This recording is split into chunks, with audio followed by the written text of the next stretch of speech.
Governor Pam Bariccuatro nagpasalamat sa Philippine Charity Sweepstakes Office sa gihatag nga mga patient transport vehicle sa mga local government unit sa Sugbo. Si IC Santi Leopoldo adunay report.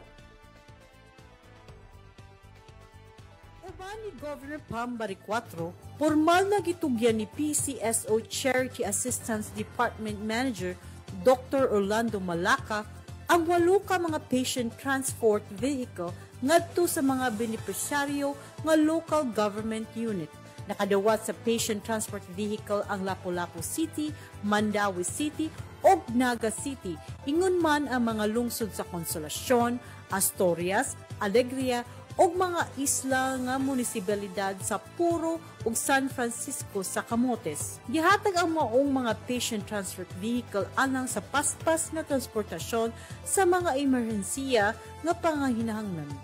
Si Governor Pam Bariccuatro nagpasalamat sa PCSO tungod kay dako kaayo og ikatabang ang patient transport vehicle sa kalungsuran labi na sa mga emergency nga sitwasyon. Inani ka-importansya ang atong ambulance. So, I'm glad na tagaan ta karon kay just in case bako. So, naatay mapadadayon ng mga ambulance ayuda dito sa Bugog. So, I'm hoping na GM will give us more. So, thank you so much. Si Governor Pam Bariccuatro naglantaw sa paspas nga serbisyo nga makatao ug puno sa gugma. Balitang may labot ang Sugbo. IC Santi Leopoldo, Sugbo News.